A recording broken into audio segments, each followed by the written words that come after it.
তার মধ্যে জয়। শ্রমিকরা বেআইনি নিয়োগ নিয়ে আন্দোলন রুখতে অবৈধ চাকরি, নবম দশমে 3 জনকে সরকারি চাকরি দেওয়া হয় এবং একাদশ দ্বাদশে 9 জনকে চাকরি দেওয়া হয়। অবৈধ নিয়োগ নিয়ে চার্জশিটে বিস্ফোরক দাবি করেছে ইডি। নবম দশমে যতদিন পর্যন্ত ইডি রুই কাতলাদের জালে না ফেলতে পারছে ততদিন পর্যন্ত ইডির কোনো খবর বিস্ফোরক নয়। এ ধরনের বিস্ফোরণ আমরা সব খালি নামে বিস্ফোরণ, এই বিস্ফোরণের কোনো আওয়াজ নেই। একটা চুরি ঢাকতে আরেকটা চুরি করতে হয়, একটা মিথ্যাকে ঢাকতে আরেকটা মিথ্যা কথা বলতে হয়। তো স্বাভাবিকভাবেই তৃণমূল তারা এমনিতেই রাজনীতিতে দল ভাঙানোই বিশ্বাস করে, তা ওখানেও আন্দোলন ভাঙার জন্য কিছু মানুষকে টোপ দিয়ে চাকরি দিয়েছে। এটা হতে পারে, এখন তো তদন্ত চলছে, বিচারাধীন। আমরা কি বলবো বলুন? তদন্তের গতি নিয়ে আপনার বারবারই প্রশ্ন হয়েছে, কি মনে হচ্ছে? আপনারা বারবারই বলেন যে আরে মনে যদি আমার ঠিকঠাক হতো তাহলে তো উত্তরই দিতে পারতাম, তাহলে বিরক্তি প্রকাশ করতাম কেন? আমরা বলছি এই তদন্তের গতি স্লথ, এই তদন্তের গতিকে ত্বরান্বিত করতে হবে। মানুষ এখনো কেন্দ্রীয় তদন্তকারী সংস্থার উপরে আস্থা রাখছে, আদালতের উপরে আস্থা রাখছে, কিন্তু আর কতদিন পর্যন্ত আমরা 5% 10%-এর এজেন্টদের দেখব? কতদিন পর্যন্ত আমরা একদম পেট ফোলা পুঁটি মাছ পচে গেছে যেগুলো, সেগুলোকে দেখতে পাবো? আমরা বড় সাইজের জিনিসপত্র কবে দেখতে পাবো? সেটা আর কি হিসাব।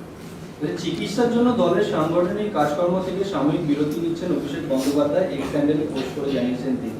কি বলবেন এই বিষয়ে একটু করবো যে তার এই চিকিৎসার যে কারণ, তাতে তিনি বলছেন এই সময় তিনি রাজ্যের মানুষের মন বেশি বুঝতে পারবেন এবং সেই বিরতির মধ্যে তিনি মনে করছেন রাজ্য সরকার সঠিকভাবে চলবে। ডায়মন্ড হারবারের সাংসদ রাজ্য সরকার সঠিকভাবে চলবে তার ছুটিতে সেই আশা রাখছে। এটা তো অত্যন্ত বিপজ্জনক বিষয়। প্রথম কথা, তিনি এই সরকারের কেউ নন, তিনি বিধানসভার কোনো নির্বাচিত প্রতিনিধি নন।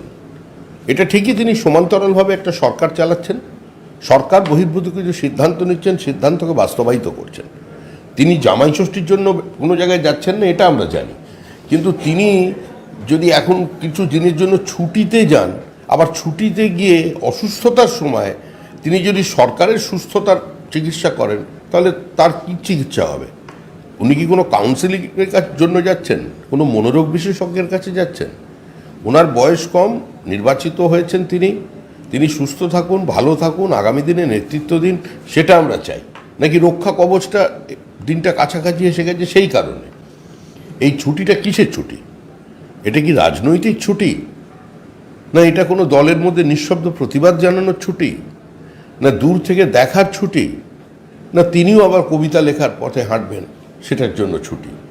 এগুলো দুর্বোধ্য বিষয়। তৃণমূলের ভাবসাব এগুলো মানে দেবতারা বুঝতে পারবেন কিনা সন্দেহ। নরেন্দ্র মোদী মঙ্গলবারই বুঝিয়ে দিয়েছিলেন যে প্রতিপক্ষ দেখছেন, তিনি বিরোধী হিসেবে দেখছেন না ইন্ডিয়াকে। তো সেই জায়গা থেকে দাঁড়িয়ে একজন পিএম যদি তার দপ্তরটায় শুধু পিএম ওর কাজই করতে পারে, তাহলে সিএম কি করে উপনির্বাচনের মিটিং করেন নবান্ন থেকে? বুঝতে পারলাম না। মানে নরেন্দ্র মোদীর যে মোদী কা পরিবার যেটা ছিল সেটাকে সরিয়ে তিনি যে সরকার গঠন করেছেন, সেখান থেকে তিনি সরকারি পরিচালনা করছেন, কিন্তু নবান্নে বসে মুখ্যমন্ত্রী কিভাবে উপনির্বাচনের মিটিং করছেন? একটা সরকারি দপ্তরকে দলীয় কাজে কার সঙ্গে কার তুলনা করছেন? এগিয়ে বাংলা মুখ্যমন্ত্রী মমতা ব্যানার্জি 29খানা আসন নিয়ে যিনি 240কে চ্যালেঞ্জ জানাতে পারেন, তিনি আমাদের মুখ্যমন্ত্রী। যিনি সরাসরি ট্র্যাক্টর এনে ভবানীপুরে প্রচার করতে পারেন, কৃষকদের আন্দোলন করতে পারেন, তিনি আমাদের মুখ্যমন্ত্রী। তো সুতরাং এই মুখ্যমন্ত্রী সাধারণ মুখ্যমন্ত্রী নন। যিনি প্রধানমন্ত্রীকে তুই বলে সম্বোধন করতে পারেন, তিনি আমাদের মুখ্যমন্ত্রী। এই মুখ্যমন্ত্রী যে কোনো কাজ করতে পারেন। মুখ্যমন্ত্রী এখানে একদম অশোক স্তম্ভের নিচে বসে দেশের প্রধানমন্ত্রীর কোমরে দড়ি লাগানোর ঘোষণা করতে পারেন। এই সাধারণ ব্যাপার নাকি? রাজতন্ত্র এসব চলে। রবি মরশুমে প্রাকৃতিক দুর্যোগের জেরে ক্ষতিগ্রস্ত 2,10,00,000 কৃষকদের আর 290 কোটি টাকা দেওয়া হলো। মুখ্যমন্ত্রী একজন ঘোষণা করলেন। পাশাপাশি বাংলা শস্য বীমা যোজনা প্রকল্পের অধীনে এই ক্ষতিপূরণ দেওয়া হয়েছে। কৃষক বন্ধু প্রকল্প 1,05,00,000 কৃষককে 2,900 কোটি টাকা দেওয়া হবে, জানালেন মুখ্যমন্ত্রী। তো তার প্রকল্প রয়েছে, এটা কৃষকদের প্রাপ্য, কৃষকদের দিয়েছেন। কিন্তু ক্ষতিগ্রস্ত হয়ে যাওয়ার অন্যতম কারণ তো তিনি। তার ইরিগেশন ডিপার্টমেন্ট কি করছে? ঠিক সময় জল পাচ্ছে না। অতিবৃষ্টির সময় সরকার ন্যূনতম সাহায্য নিয়ে তাদের পাশে দাঁড়াতে পারছে না। কৃষক তার উৎপাদিত পণ্যকে বড় বাজারে নিয়ে যাওয়ার সময় মাঝখানে এত বেশি তৃণমূল্যের ট্যাক্স দিতে হচ্ছে যে তারা পাচ্ছেন না। তিনি যে বিভিন্ন জায়গায় কিষাণ মান্ডি খুলে রেখেছেন, সেখানে দালাল ফোঁড়েদের উৎপাতে সরাসরি তারা পণ্য বিক্রি করতে পারছেন না। ফিরে আসবেন আবার নিজেদের পণ্য নিয়ে, সেই লজিস্টিক সাপোর্ট বা সেই এবিলিটি তাদের কাছে নেই, ফলে তাদের ডিস্ট্রেস সেলিং করে দিতে হচ্ছে। আলু চাষি আত্মহত্যা করছে, আত্মহত্যা করলে বলা হচ্ছে যে প্রেমে ব্যর্থ হয়ে আত্মহত্যা করছে কিংবা পারিবারিক সমস্যার জন্য আত্মহত্যা করছে। তো সামগ্রিকভাবে কৃষিক্ষেত্রে যে চরম বিপর্যয় নেমে এসছে, তার জন্য তো এই সরকার দায়ী।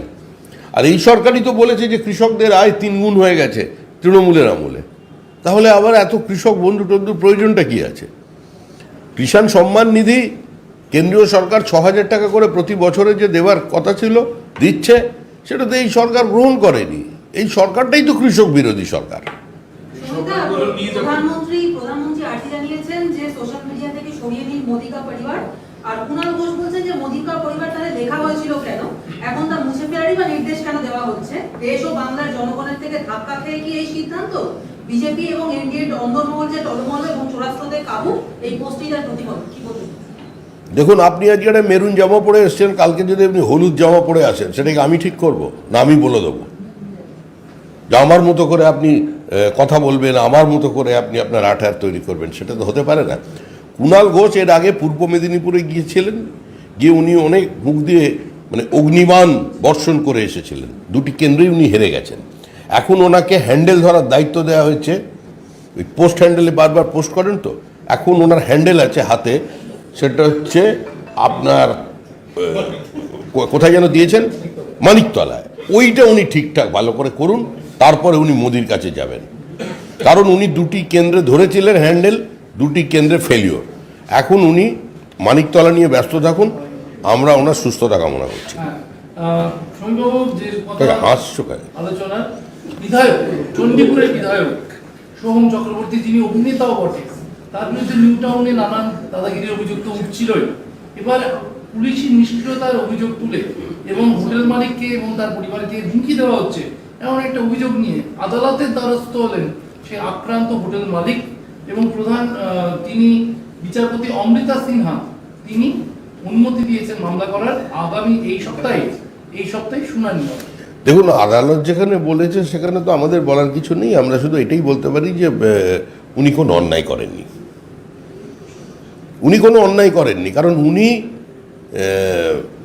প্রকাশ্যে দেখছেন যে শেখ শাহজাহান, যার এখন এত টাকা পয়সা পাওয়া যাচ্ছে যার কাছ থেকে, এবং যে শেখ শাহজাহান সরাসরি কেন্দ্রীয় তদন্তকারী সংস্থার অফিসারদের মেরে মাথা ফাটিয়ে দিলেন, মুখ্যমন্ত্রী তাদের বাঘের বাচ্চা বলেছেন। তো উনিও বাঘের বাচ্চা হওয়ার চেষ্টা করবার জন্য হাত চালিয়ে দিয়েছে। অন্যায় কি করেছে? তৃণমূলের সংস্কৃতি যেরকম সেরকম করছে, এদের মধ্যে অন্যায় কিছু নেই। রাজতন্ত্রে রাজা রাজ পরিবারের লোকজন এরকম একটু করে থাকে, এটা মানিয়ে নিতে হবে। যতদিন রাজার সাম্রাজ্য আছে এটা চলবে, বাংলার মানুষকে এটা নিতে হবে। সন্দেশখালী নিয়ে ইডি যে উপর যে হামলা হয়েছিল, তাতে সিবিআই আগে বিস্ফোরক দাবি করলো। তারা জানালো যে বাড়িতে যে পরিমাণ অস্ত্র মজুত করা ছিল শেখ শাহজাহানের 5ই জানুয়ারি, সেই অস্ত্র লুকানোর জন্যই সেদিনকে ইডি আধিকারিকদের ওপর এইভাবে আক্রমণ চালানো হয়েছিল। পরে তা সরিয়ে আবু তালেবের বাড়িতে রাখা হয়েছিল, যা দ্বিতীয় দফার ভোটের দিন অর্থাৎ 26শে এপ্রিল দেখা গিয়েছিল এনএসজিকে এনে সেই অস্ত্র উদ্ধার করা হয়েছিল, রোবট ব্যবহার করা হয়েছিল। দেখুন, রোবট ব্যবহার করে যে অস্ত্র উদ্ধার করেছে সেই অস্ত্র দেখে মানুষের খুব একটা ভালো লাগেনি। কারণ শেখ শাহজাহানের বাড়িতে আমাদের দলীয় ইনফরমেশন অনুযায়ী অস্ত্রের আরও বেশি ছিল। শেখ শাহজাহানের অস্ত্র শুধুমাত্র মালঞ্চ, সরবেরিয়া কিংবা সন্দেশখালীর আশেপাশে ন্যাজাটে নেই। শেখ শাহজাহানের অস্ত্র আমাদের কলকাতার নিউ টাউনেও আছে, হাতিশালার কাছেও শেখ শাহজাহানের লোক আছে, সেখানেও তার অস্ত্র আছে। এখন ইডির উচিত হচ্ছে যখন এই বিবৃতিগুলো দিচ্ছেন তখন সেগুলোকেও ধরা, ঠিকঠাক জায়গা থেকে অস্ত্র নিয়ে আসা। ইডি বলছে ইডির উপর হামলার তদন্তে সিবিআই স্ক্যানারে রাজ্য পুলিশের ভূমিকাও। কারণ রাজ্য পুলিশের কাছে যারা সাক্ষী দিয়েছিলেন, এরকম এক সিভিক ভলেন্টিয়ার যিনি রাজবাড়ি ফাঁড়ির দায়িত্বে ছিলেন, তার বক্তব্য তিনি পুলিশকে সেই অর্থে কোনো বয়ান দেয়নি, শুধু নাম পরিচয় জেনে তাকে ছেড়ে দেওয়া হয়েছিল। কিন্তু পুলিশ তার বয়ান এর আগে তদন্তের স্বার্থে পেশ করেছিল। আপনি আরেকবার প্রশ্ন রাখুন। ইডির ওপর হামলার তদন্তে সিবিআই স্ক্যান্ডালে রাজ্য পুলিশের ভূমিকাও। শেখ শাহজাহান মার্কেটে কেন্দ্রীয় এজেন্সির ওপর হামলা হয়, সকাল 7:55 রাজবাড়ী ফাঁড়ির দায়িত্বে থাকা অফিসারকে জানান এক সিভিক ভলেন্টিয়ার, কিন্তু ফাঁড়ি থেকে তাকে মার্কেটের বাইরে দাঁড়িয়ে থাকতে বলা হয়েছিল। প্রায় 1.5 ঘন্টা পর ঘটনাস্থলে পৌঁছয় পুলিশ। উল্লেখ সিবিআই চার্জশিটে। সাক্ষীদের বয়ানেও গরমিলের অভিযোগ সিবিআই এর। পুলিশের কাছে দেওয়া বয়ান অস্বীকার অধিকাংশ সাক্ষী। পুলিশ নাম পরিচয় জিজ্ঞাসা করে ছেড়ে দিয়েছে। বয়ান অস্বীকার করে দাবি অধিকাংশ সাক্ষীর। উল্লেখ সিবিআই এর চার্জশিটে। আমরা তো আদালতের সিদ্ধান্তের উপরে কিছু বলতে পারি না, তবে একটু আবেদন জানাতে পারি যে সিভিক ভলেন্টিয়ার্স এই ধরনের তথ্য সরবরাহ করেছিলেন সেদিন পুলিশ অফিসারকে, সেই সিভিক ভলেন্টিয়ার্সের নিরাপত্তার দায়িত্ব যেন মহামান্য আদালত নেয়, নাহলে খুন হয়ে যাবে ছেলেটা। তো এরপরে পুলিশ 1.5 ঘন্টা পরে যাবে, এটাই তো স্বাভাবিক। তৃণমূলের আর পুলিশ কি কোনো আলাদা বিষয় নাকি? আজকে স্বয়ং মুখ্যমন্ত্রী বসে বলছেন যে ঠিকঠাক কাজ করতে পারেনি নির্বাচনে। সন্দেশখালীর ফেক ভিডিও নিয়ে মুখ্যমন্ত্রী আজকে যা বলেছেন সেটাও দুর্বোধ্য। উনি কি ফেক ভিডিওটা ঠিকঠাক বানাতে না পারার জন্য কাউকে দোষারোপ করলেন, না ভিডিওটা ফেক নিজেই এটা স্বীকার করলেন? অন্তত মুখ্যমন্ত্রীর আজকের বিবৃতি এবং আপনারা সংবাদ মাধ্যমে যা সকাল থেকে চালাচ্ছেন সেটা শুনে সেটা বোঝা যাচ্ছে না। যে মুখ্যমন্ত্রী স্বয়ং বলছেন যে তার পুলিশের সবাই ঠিকঠাক কাজ করেনি, অর্থাৎ ঠিকঠাক ব্যালট খেয়ে ফেলার কাজ করেনি, নাহলে আরও বেশি আসন পেয়েছে, তো সেই ক্ষেত্রে এ ধরনের ঘটনা ঘটতেই পারে। এখানে তো প্রশাসন বলে কিছু নেই। অন্যদিকে সুবিধায় ইডির তদন্তকারী আধিকারিক তাদেরকে ভৎসনা করলেন বিচারপতি অমৃতা সেন। একাংশকে সতর্ক থাকতে নির্দেশ। প্রাথমিক নিয়োগ দুর্নীতি মামলায় ইডির তদন্ত নিয়ে একটা সন্দেহ প্রকাশ করেছেন মাননীয় হাইকোর্ট। অনেকে সন্দেহ প্রকাশ করছে। মাননীয় হাইকোর্ট কি করছে জানি না, কিন্তু গলি থেকে রাজপথ এটা সন্দেহ আছে। তদন্তের গতি স্লথ হয়ে যাওয়ার জন্য বিভিন্ন সময় বিভিন্নভাবে মানুষ সমালোচনা করছে, কিন্তু তারপরেও বলছে এখনও পশ্চিমবঙ্গের মানুষের এই কেন্দ্রীয় তদন্তকারী সংস্থার ওপরে আস্থা আছে। সেখানে কারোর কোনো বিচ্যুতি আছে কি না, বা কেউ কেউ বিচ্যুত কি না, কেউ কেউ তলায় তলায় কি একটা যেন বাংলায় বলে নতুন শব্দ উঠে যে সেটিং আছে কি না, এসব নিয়েও চর্চা চলছে। এগুলো যাতে না হয় আমরা আশা করব ইডির আধিকারিকরা সেটা চেষ্টা করবে এবং আদালতের নজরদারি আরও কঠোর করতে হবে, তদন্তের গতি বাড়াতে হবে। বিচারপতি সিনহা তিনি তার পর্যবেক্ষণে জানাচ্ছেন যে অন্যতম অভিযুক্ত কালীঘাটের কাকু ওরফে সুজয় কৃষ্ণ ভদ্র বারবার তার ভয়েস স্যাম্পল টেস্ট হচ্ছে, কিন্তু তদন্ত প্রক্রিয়ার কিছু কোনোভাবেই তার কোনো অগ্রগতি হচ্ছে না। কাকুকে মানুষ জেঠুকে খুঁজছে, কাকুকে নয়। কাকুকে অনেক দিন দেখেছে মানুষ, একজন কাকিমাকেও দেখেছে, কিন্তু মানুষ জেঠুকে পাচ্ছে না। মানুষ এখন জেঠুকে দেখতে, দাদুকে দেখতে চাইছে। তো সেটা দেখানোর দায়িত্ব হচ্ছে ইডি, সিবিআই এর। আর ঠিকঠাক সময় তাদের মুখের সামনে থেকে কাপড়টা সরিয়ে নেওয়ার দায়িত্ব হচ্ছে মহামান্য আদালতের। এবার তারা করছেন, এখানে আমরা কি বলতে পারি? আমাদের থেকে বেশি ক্ষমতা নেই। প্রশাসন আরো সক্রিয় ভূমিকা হলে লোকসভায় আরো 3-4টে আসন বেশি পেতাম। গতকাল মুখ্যমন্ত্রী মমতা বন্দ্যোপাধ্যায় তিনি প্রশাসনিক বৈঠকে এমনই মন্তব্য করেছেন। আচ্ছা, তাহলে ভারতবর্ষের ইতিহাস, রাজনীতির ইতিহাসে আজ পর্যন্ত কোনো মুখ্যমন্ত্রী যারা বহু বিতর্কিত, বহু সমালোচিত, সেই লালু প্রসাদ যাদব, মুলায়ম সিং যাদব, জয়ললিতা, যাদের নাম উঠে আছে বিভিন্ন নির্বাচনে, ভজনলালের মতো মুখ্যমন্ত্রী, বংশীলাল, তাদেরও নাম এসেছিল, কিন্তু তারা কোনোদিন প্রকাশ্যে এই বিবৃতি দিয়েছিলেন যে প্রশাসন সক্রিয় হলে আরও 3-4টে বেশি আসন পেতাম? তার মানে তৃণমূলের এখন ভরসা হচ্ছে পুলিশ। আমরা যে বারবার বলছি যে এই নির্বাচনের শেষ 3টে ফেজ করেছে পশ্চিমবঙ্গ রাজ্য পুলিশ। পুলিশই বিভিন্ন জায়গায় কিউরিটিকে ডাইভার্ট করেছে, পুলিশই কেন্দ্রীয় বাহিনীকে ভুল জায়গায় নিয়ে গেছে, পুলিশ বিজেপি প্রার্থীদের এলাকায় যখন অবরোধ হচ্ছে তাদের সেটা করতে সুযোগ করে দিয়েছে, পুলিশ বাড়ি বাড়ি গিয়ে ভোটারকে ধমকেছে। সেই কাজটা খুব একটা ঠিকঠাক হয়নি। মুখ্যমন্ত্রী চেয়েছিলেন 4 বা 5-এ বিজেপি আটকে রাখুন, 29টা পেয়েই মোটামুটি যা দেখিয়ে দিচ্ছেন। এরপরে যদি সত্যি 35 হতো তাহলে কী হতো বুঝতেই পারতেন না। শপথ গ্রহণই বন্ধ হয়ে যেত ভারতবর্ষে। জেলায় জেলায় আবার তিনি প্রশাসনের বৈঠক করবেন, প্রশাসনের খরচ কমাতে হবে, বাড়তি খরচ করবেন না, এইসব বলার পাশাপাশি তিনি বললেন এই মিটিং এর ভেতরের কথা বাইরে পাচার হয়ে যাচ্ছে। তিনি প্রশাসনে নবান্নে যা বৈঠক করছেন তার আশঙ্কা সেই সব তথ্য বাইরে পাচার হয়ে যাচ্ছে অফিসার। আপনারা এতক্ষণ ধরে যে প্রশ্নগুলো করলেন এটা কোথায় পেয়েছেন? এটা তো শুভেন্দু অধিকারী সাপ্লাই করেনি। আজকে এইটাই সবচেয়ে বড় প্রশ্ন আমার থাকলো মুখ্যমন্ত্রী মমতা বন্দ্যোপাধ্যায়ের কাছে। ওখানেও কি শুভেন্দু আছে?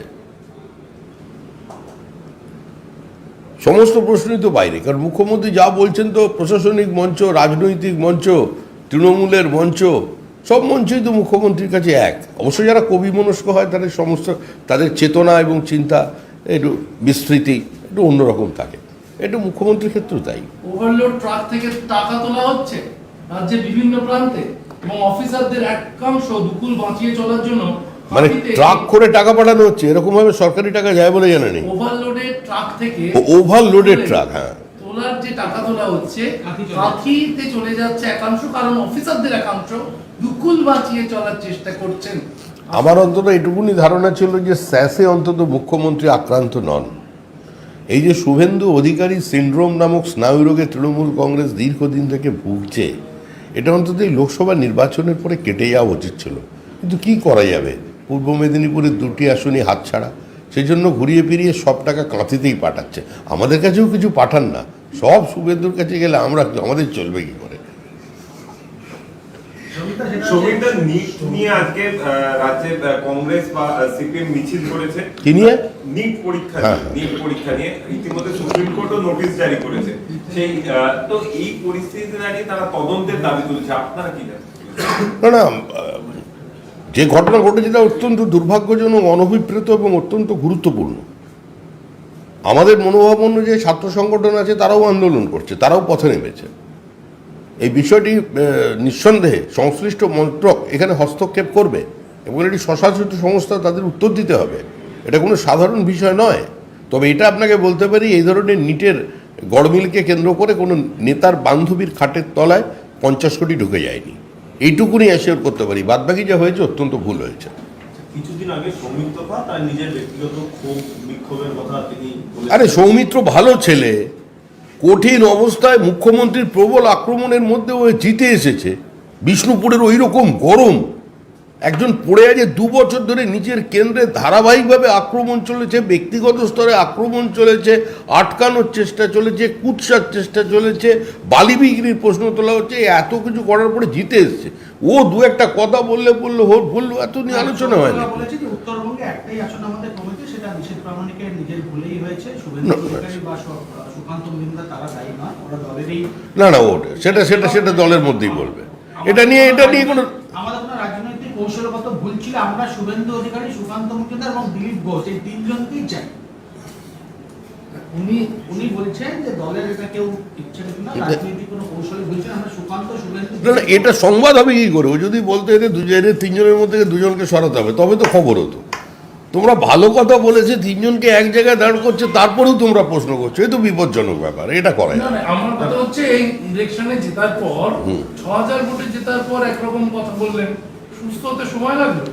6000 বুঝতে পারলাম না। কিন্তু বিষ্ণুপুরে কয়েক হাজার ভোটে জিতলেন সুজাতাকে হারিয়ে। সৌমিত্র তাঁর প্রাক্তন সুজাতাকে হারিয়ে জিতলেন।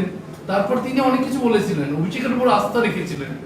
সেই জায়গায় আবার 1 সপ্তাহ লাগলো তার বোধোদয়ের জন্য। আরে তোমাদের কিছু মুখ্যমন্ত্রী কি বলছে তোমাদের বুঝতে হবে। জিতা ও সিকান্দার। দিনের শেষে সৌমিত্র খান দ্বিতীয়বারের জন্য বিষ্ণুপুর কেন্দ্র থেকে নির্বাচিত হয়েছে। তিনি বলেছেন যে আগেও বলতেন যে আমি কোনো নির্বাচনে হারিনি, আমি কোনো নির্বাচনে হারবো না। প্রায় স্ট্রাইক রেট রিকি পন্টিংকে ছুঁয়ে ফেলার মতো। তো সেই জায়গায় দাঁড়িয়ে যখন এরকম হয়ে যাবে, ব্যাট নাড়াতে গিয়ে এদিক ওদিক 2-4টে যাবে, ওটা কোনো কথা না, ও সব চয়েল। পোস্ট করেছে শুভেন্দু অধিকারী আমার নেতা, সেটা নিয়ে অসুবিধা নেই। সৌমিত্র শুভেন্দু অধিকারী আমার নেতা পোস্ট করতে পারে, কিন্তু বিরোধীরা বলছে যে হঠাৎ করে ওনার ক্ষোভ দেখানো আমার শুভেন্দু আমার নেতা। না, ও যদি ওর জন্য এত প্রশ্ন আমাকে রোজ ফেস করতে হয়। ও যদি ভবিষ্যতে না বলে যে শ্রমিক ভট্টাচার্য আমার নেতা নয়, তাহলে কিন্তু বিপদ আছে, তখন আমি ওর বিরুদ্ধে স্টেটমেন্ট করব।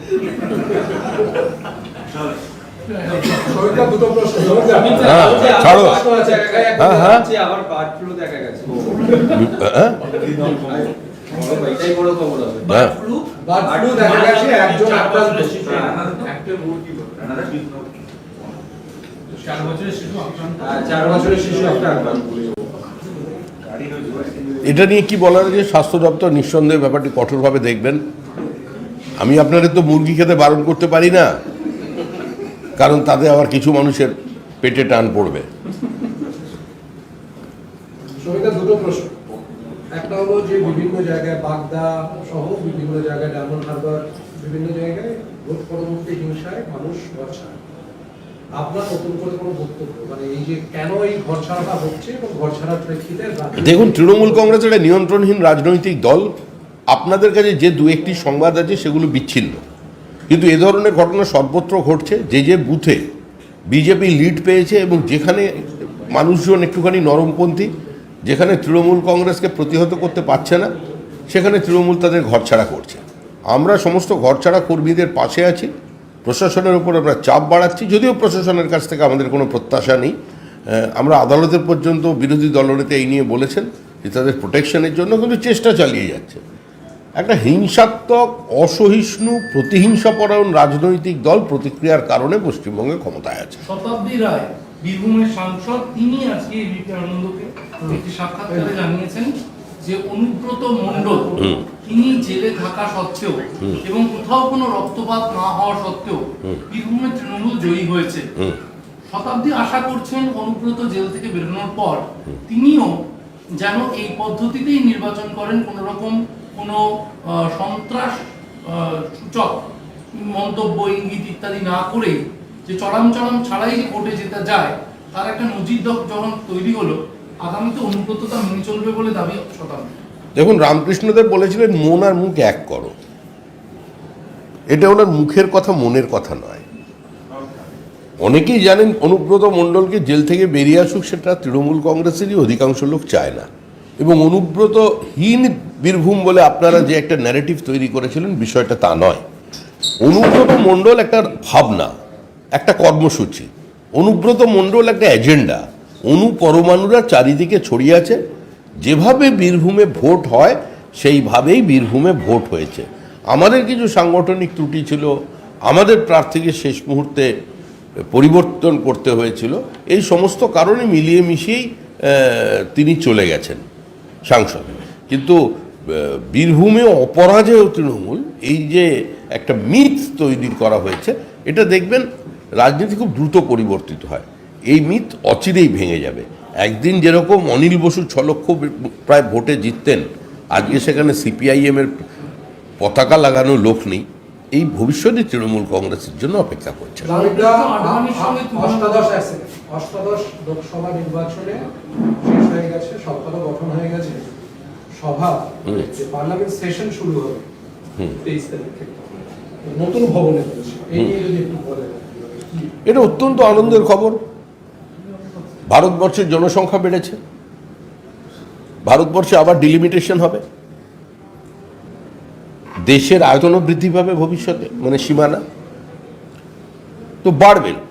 বাড়ার জন্য বড় ভবনের প্রয়োজন ছিল, নিরাপত্তার প্রয়োজন ছিল, পৃথিবীর বৃহত্তম গণতন্ত্রের তার যে মন্দির সেটাকে সামনে নিয়ে আসার প্রয়োজন ছিল। সেটা নরেন্দ্র মোদী অনেক সমালোচনার মধ্যে দিয়ে করে দেখিয়ে দিয়েছেন। কংগ্রেস বলতো যে মোদী বানাচ্ছেন, আমরা গিয়ে বসবো। এটাই সবচেয়ে ট্র্যাজিক মোমেন্ট, অপেক্ষা করছে নরেন্দ্র মোদীর জন্য। যাই হোক, সেটা হয়নি। কংগ্রেসও বসবে, সবাই মিলিয়ে মিশে আমরা একসঙ্গে আনন্দ করব। ভেতরে মানুষের কথা বলবেন। আমি আমার কাছে খবর অনুযায়ী সম্ভবত 27 তারিখ থেকে 26 বা 27 তারিখ থেকে লোকসভার যারা সদস্য আছেন তারা শপথ নেবেন। তারপরে যৌথ অধিবেশনে রাষ্ট্রপতির ভাষণ চলবে।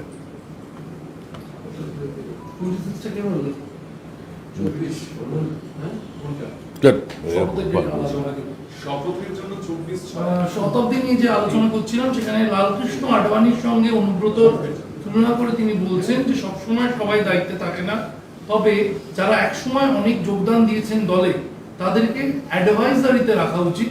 অনুব্রতকেও আশা করব একসময় দল অ্যাডভাইজারিতে রাখবেন বলে মত শতাব্দী। আমি এই মুহূর্তে আমার পার্টির সহকর্মীদের নির্দেশ দেবো, আমিও চেষ্টা করব যেন আডবাণীজির বাড়িতে একটা টেলিফোন করা হয়, এবং ওনার মেয়ে আছেন প্রতিভা, সবসময় থাকেন ওনার সঙ্গে।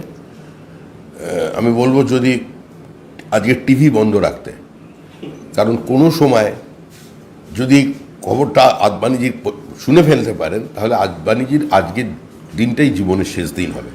আমরা সেটা চাই না।